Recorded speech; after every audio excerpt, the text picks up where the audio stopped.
मध्यकालीन भारत के इतिहास में आप सबका पुनः स्वागत है। आज हम इस टॉपिक के अंतर्गत कुतुबुद्दीन ऐबक और उसके द्वारा दिल्ली सल्तनत की स्थापना के विषय में जानकारी प्राप्त करेंगे। दिल्ली सल्तनत की स्थापना 1206 ईस्वी में कुतुबुद्दीन ऐबक के द्वारा की गई थी और 1206 से लेकर 1526 ईस्वी तक दिल्ली में सुल्तानों का शासन रहा और इस कारण दिल्ली के इस शासनकाल को दिल्ली सल्तनत के नाम से जाना जाता है। सुल्तान के अधीन जो साम्राज्य होता था उसे सल्तनत कहा जाता था, चूँकि दिल्ली इनका केंद्र था, राजधानी थी अधिकतर समय, इसलिए इस संपूर्ण काल को दिल्ली सल्तनत कहा जाता है। 1526 ईस्वी में बाबर के द्वारा सल्तनतकालीन अंतिम शासक लोधी वंश शासक को हराकर एक नए राजवंश की स्थापना की गई थी, जो मुग़ल राजवंश कहलाता है, मुग़ल वंश कहलाता है। और मुग़ल शासक अपने आप को बादशाह कहलाना पसंद करते थे। उन्होंने कभी भी अपने आप को सुल्तान नहीं कहा, इसलिए मुग़लों के साम्राज्य को मुग़ल साम्राज्य ही माना जाता है। दिल्ली सल्तनत के नाम से उसको जाना नहीं जाता। 1206 से लेकर 1506 ईस्वी के काल में जितने भी शासक हुए, उन्होंने ऐबक को छोड़कर सुल्तान की उपाधि धारण की, और चूँकि सुल्तान के नीचे जो साम्राज्य है वो सल्तनत कहलाता था, इसलिए इसे हम दिल्ली सल्तनत के नाम से पुकारते हैं। दिल्ली सल्तनत पर 1206 से लेकर 1290 तक, जिसे हम मोटे तौर पर गुलाम वंश कहते हैं, उन्होंने शासन किया। 1290 से लेकर 1320 ईस्वी तक खिलजियों ने शासन किया। 1320 से 1413 ईस्वी तक तुगलक वंश ने इस पर शासन किया, और उसके बाद 1414 ईस्वी से 1450 ईस्वी तक सैयद वंश ने शासन किया। दिल्ली सल्तनत पर शासन करने वाला अंतिम वंश लोधी वंश था, जिसने 1451 ईस्वी से लेकर 1526 ईस्वी तक शासन किया, और पानीपत के युद्ध में 1526 ईस्वी में बाबर ने अंतिम लोधी शासक को पराजित करके एक नए राजवंश की स्थापना की, और 1526 ईस्वी में दिल्ली सल्तनत समाप्त हो गई। पिछली स्लाइड में हमने चर्चा की थी कि दिल्ली सल्तनत के ऊपर 1206 से लेकर 1526 ईस्वी के बीच में कई शासक वंशों ने शासन किया, और इस पर स्थापना से लेकर 1290 ईस्वी तक शासन करने वाले जो राजवंश हैं, उन्हें मोटे तौर पर गुलाम वंश के नाम से जाना जाता है। और इस शासनकाल में, यानी 1206 ईस्वी से लेकर 1290 ईस्वी तक, तीन शासक वंशों ने दिल्ली के ऊपर राज किया। प्रथम थे इसके संस्थापक कुतुबुद्दीन ऐबक, जिन्होंने 1206 से लेकर 1210 ईस्वी तक शासन किया, और उसके बाद में 1210 ईस्वी से लेकर 1266 ईस्वी तक ऐबक के दामाद इल्तुतमिश ने शासन किया। और उसके बाद 1266 ईस्वी से 1290 ईस्वी तक एक नए वंश ने, जिसकी स्थापना बलबन ने की थी, जिसे बलबन वंश कहा जाता है मोटे तौर पर, उसने शासन किया। इन शासकों के काल को, जैसा मैंने बताया, मोटे तौर पर सामान्यतः गुलाम वंश के अंतर्गत माना जाता है। फारसी इतिहासकारों ने इस काल के शासकों के लिए अलग अलग नाम उन्होंने नामों से इन्हें पुकारा है, जैसे मुइज्जी है, कुतबी है, शमसी है, बलबनी है। तो अनेक नाम उनके लिए काम में लिए हैं। इसी प्रकार आधुनिक लेखक भी इन्हें अलग अलग नामों से पुकारते हैं। कुछ लेखक इन्हें पठान वंशी कहते हैं, कुछ गुलाम वंशी कहते हैं, कुछ आरंभिक तुर्क बोलते हैं इसे, कुछ मैमलुक बोलते हैं, और कुछ इलबारी वंश के नाम से इसे पुकारते हैं। तो इस प्रारंभिक दिल्ली सल्तनत के शासकों के वंश के विषय में अलग अलग शासक अपनी सुविधा के हिसाब से अलग अलग नाम उनको देकर उन्हें उस नाम से पुकारने की कोशिश करते हैं। तो हम यहाँ पर एक एनालिसिस करेंगे, विश्लेषण करेंगे कि वास्तव में जो इस प्रकार अलग अलग नामों से उनको पुकारा जाता है, वो कितने तार्किक हैं और कौन सा नाम उनके लिए सबसे उपयुक्त हो सकता है। हम शुरुआत करते हैं, क्या वो गुलाम वंशी थे? हमें पता है कि ऐबक मोहम्मद गौरी का गुलाम था, इसी प्रकार इल्तुतमिश भी गुलाम था, और उसके बाद में बलबन ने जो बलबनी वंश की स्थापना की वो भी गुलाम था। इस प्रकार ये तीनों शासक मोटे रूप में गुलाम थे, परंतु ये ध्यान रखने वाली बात है कि ये तो गुलाम थे, परंतु इनके जो उत्तराधिकारी हुए वो गुलाम नहीं थे। इसलिए हम इन शासकों के संपूर्ण काल को गुलाम वंश के अंतर्गत नहीं कह सकते। दूसरा एक और बात कि इनमें ऐबक, इल्तुतमिश और बलबन में से ऐबक को भी मोहम्मद गौरी के उत्तराधिकारी ने दासत्व से मुक्त कर दिया था, और इल्तुतमिश भी दासत्व से मुक्त हो चुके थे। हालांकि ऐबक को दासत्व से मुक्त 1208 ईस्वी में किया, जबकि इसने दिल्ली सल्तनत की स्थापना 1206 ईस्वी में ही कर ली थी।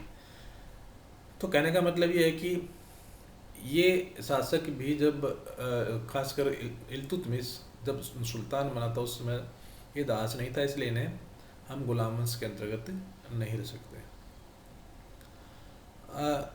एक और बात कि भाई ऐबक, इल्तुतमिश एवं बलबन में से ऐबक इलबारी तुर्क नहीं था, इसलिए हम इलबारी नहीं कह सकते इस वंश के लिए।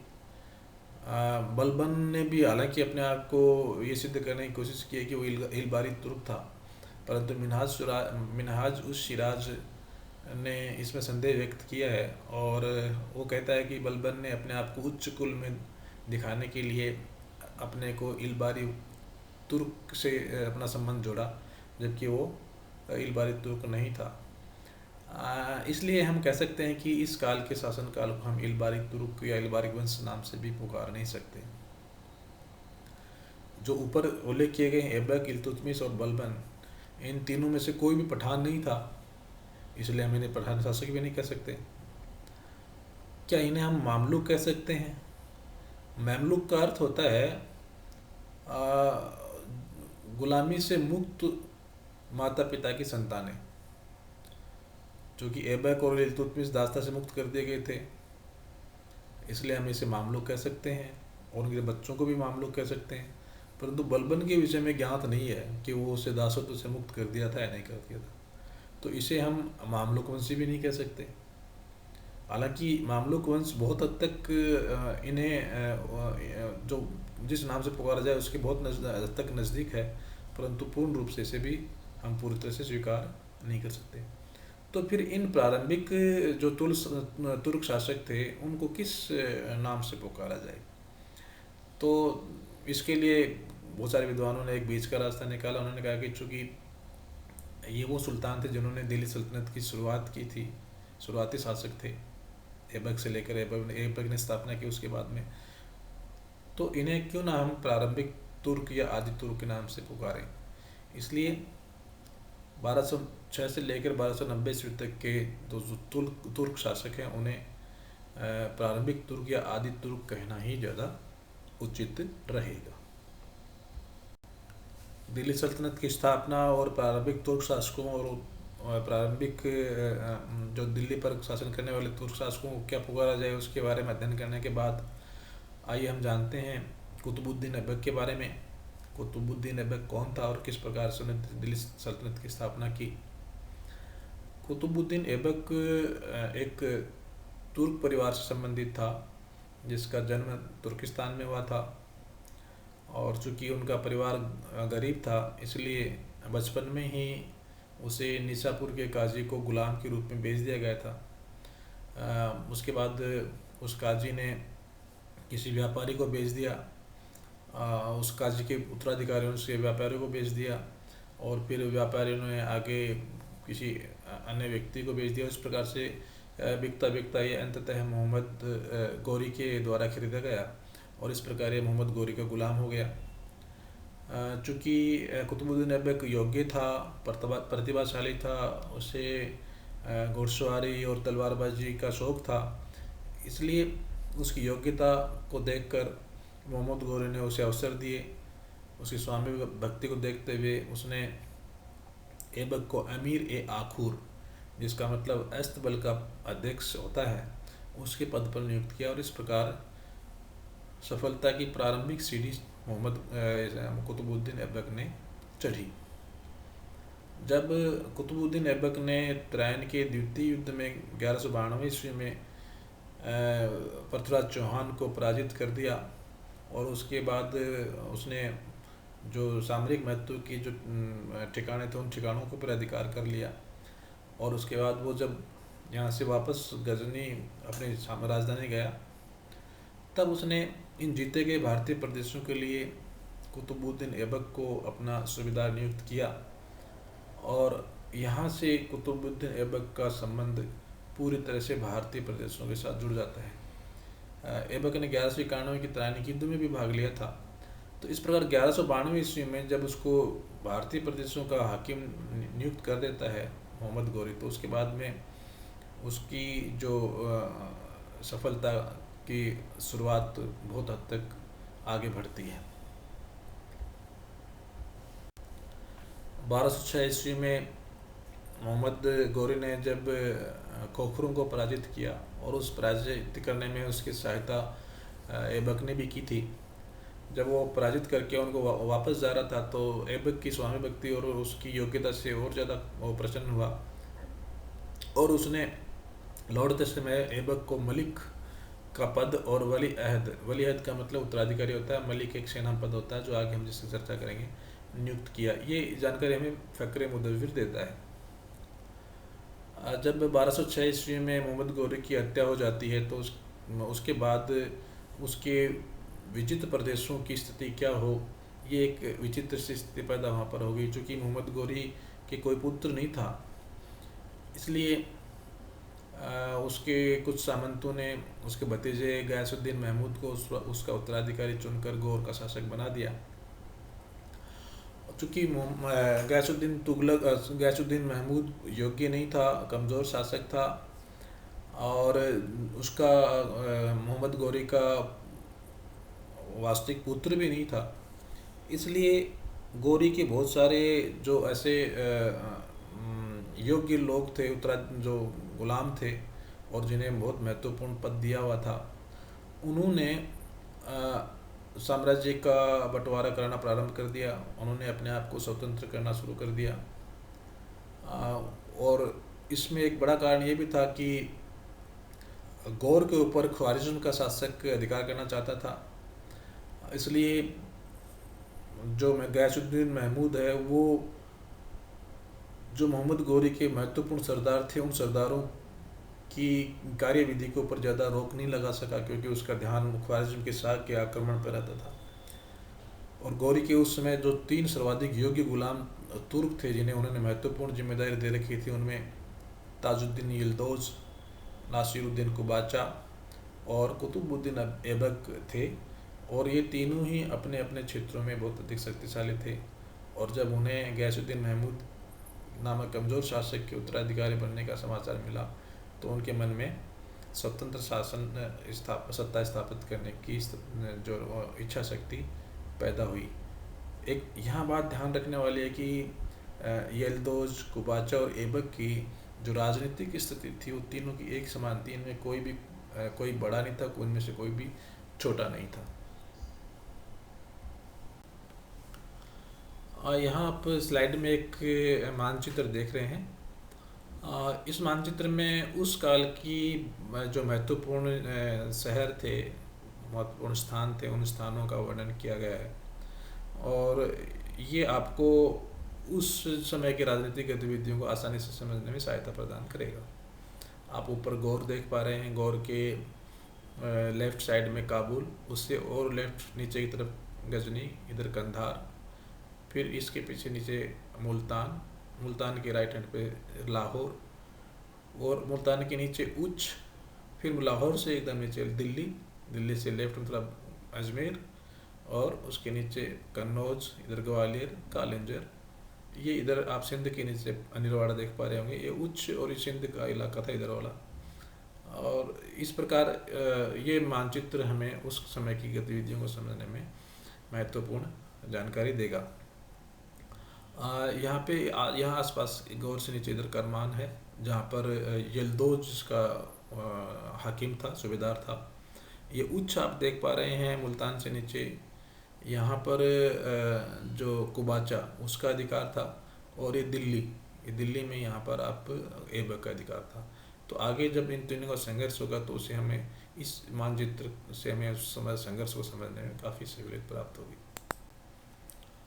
जैसा हमने पिछले स्लाइड में जाना था कि मोहम्मद गौरी के 3 गुलाम बहुत जो महत्वपूर्ण थे, जिन्हें उन्हें उसने महत्वपूर्ण जिम्मेदारियां दे रखी थी, उन्हें उस जीते हुए प्रदेशों का हाकिम या सूबेदार बना रखा था।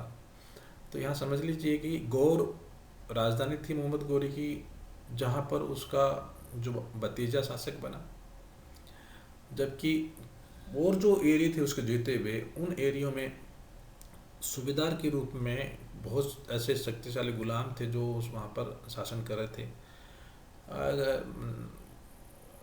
हिसाब से इन सभी शासकों को मोहम्मद गौरी के जो उत्तराधिकारी था, वैध उत्तराधिकारी यानी उसका जो भतीजा था, उसकी अधीनता स्वीकार करनी चाहिए थी, परंतु चूँकि वो कमज़ोर था और दूसरी तरफ पूर्व उसके पश्चिम की तरफ से ख्वारिज का शाह उसके ऊपर आक्रमण करने की ताक में बैठा था और उससे निरंतर वह भयभीत रहता था। इस कारण वह यल्दोज, कुबाचा और ऐबक की तरफ पर्याप्त ध्यान नहीं दे सका, और वो जानते हुए भी वो उनको रोकने में सक्षम नहीं था। तो ये तीनों शासक उस तत्कालीन राजनीतिक परिस्थिति को अच्छी तरह समझते थे और उन्होंने इस परिस्थिति से लाभ उठाने का प्रयास किया और स्वतंत्र होने का प्रयास किया। शुरुआत की यल्दोज ने, जो करमान का सूबेदार था, उसने गौरी की मृत्यु के बाद जो उस समय गजनी जिसकी राजधानी रही थी गौर प्रदेश की, उसके ऊपर भी अधिकार कर लिया और स्वतंत्र शासक बन गया। इसी प्रकार कुबाचा जो उच्च और मुल्तान का हाकिम था, उसने भी अपने आप को स्वतंत्र घोषित कर दिया और इस प्रकार लगभग संपूर्ण सिंध प्रदेश के ऊपर उसका अधिकार हो गया। जब ये राजनीतिक घटनाक्रम वहाँ चल रहा था, उस समय ऐबक दिल्ली में था और हमने पिछले चैप्टर्स में देखा कि इंद्रप्रस्थ उसकी राजधानी थी, और जब ये सारा घटनाक्रम चला तो वो भी उसके ऊपर नज़दीक से निगाह रखे हुए था, तो वो भी इस राजनीतिक घटनाक्रम को बड़ी गंभीरता से देख रहा था। जब यल्दोज के लाहौर के ऊपर आक्रमण करने की संभावना बढ़ी, तो लाहौर के नागरिकों ने कुतुबुद्दीन ऐबक को लाहौर बुलाया और वहीं पर लाहौर में 25 जून 1206 ईस्वी में कुतुबुद्दीन ऐबक का राज्यारोहण हुआ और वह भी कुबाचा और यल्दोज की तरह उसने भी अपने आप को स्वतंत्र शासक घोषित कर दिया। तो इस प्रकार 25 जून 1206 ईस्वी में कुतुबुद्दीन ऐबक का राज्यारोहण हुआ और इस प्रकार विधिवत रूप से दिल्ली सल्तनत की स्थापना इस तारीख से मानी जाती है। जब ऐबक गद्दी पर बैठने के बाद उसने सुल्तान की उपाधि धारण नहीं की। ये बहुत इंपॉर्टेंट बात है, ध्यान रखने वाली है कि उसने कभी भी अपने जीवन में सुल्तान की उपाधि धारण नहीं की। वह अपने आप को मलिक और विशेष रूप से सिपह सालार ही कहलाता था और उसने ना तो सुल्तान की उपाधि धारण की और न ही अपने नाम के सिक्के चलाए और न ही उसने खुतबा पढ़ा। तो ये बहुत इंपॉर्टेंट चीज़ है प्रतियोगी परीक्षाओं के, अन्य परीक्षाओं के दृष्टिकोण से भी कि वह दिल्ली सल्तनत का वो कौन सा शासक था जिसने कभी भी सुल्तान की उपाधि धारण नहीं की, ना ही कभी उसने सिक्के चलाए और ना ही अपने नाम का खुतबा पढ़ा। तो देखिए, खुतबा एक प्रकार का व्याख्यान होता था जो ये दोनों ईदों और जुम्मे की जो नमाज पढ़ी जाती थी, उस नमाज में मोहम्मद साहब यानी पैगंबर के बाद में, पैगंबर की प्रशंसा के बाद में तत्कालीन शासक के बारे में भी उल्लेख किया जाता था, उसे ही खुतबा कहा जाता था, परंतु उसने कभी भी इसमें अपने नाम का उल्लेख नहीं करवाया। आखिर ऐसा क्या कारण था कि उसने सुल्तान की उपाधि धारण नहीं की? तो ये एक जानने वाली बात ये है कि जब वह शासक बना 1206 ईस्वी में, उस समय तकनीकी रूप से वह गुलाम ही था, मोहम्मद गौरी ने कभी उसे गुलामत्व या दासत्व से मुक्त नहीं किया था। और उसके बाद मोहम्मद गौरी का जो उत्तराधिकारी बना महमूद, उसने भी उसको दासत्व से उस समय मुक्त नहीं किया था जब वो जब वो शासक बना था। और तकनीकी रूप से एक गुलाम कभी भी सुल्तान नहीं बन सकता था, क्योंकि सुल्तान तो बहुत शक्तिशाली और स्वतंत्र पद है। और इसी कारण संभवतः ऐबक ने सुल्तान की उपाधि धारण नहीं की।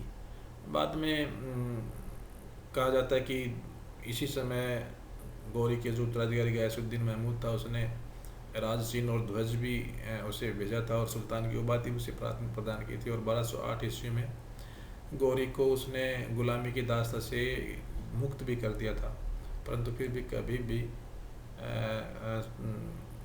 इसने कुतुबुद्दीन ऐबक ने सुल्तान की उपाधि धारण नहीं की। वो अपने आप को सिपह सालार ही कहलाता रहा। तो आशा है ये आपको जानकारी अच्छी लगी होगी, ज्ञानवर्धक लगी होगी। अगले चैप्टर में हम कुतुबुद्दीन ऐबक के कार्यों के बारे में जानकारी प्राप्त करेंगे। धन्यवाद।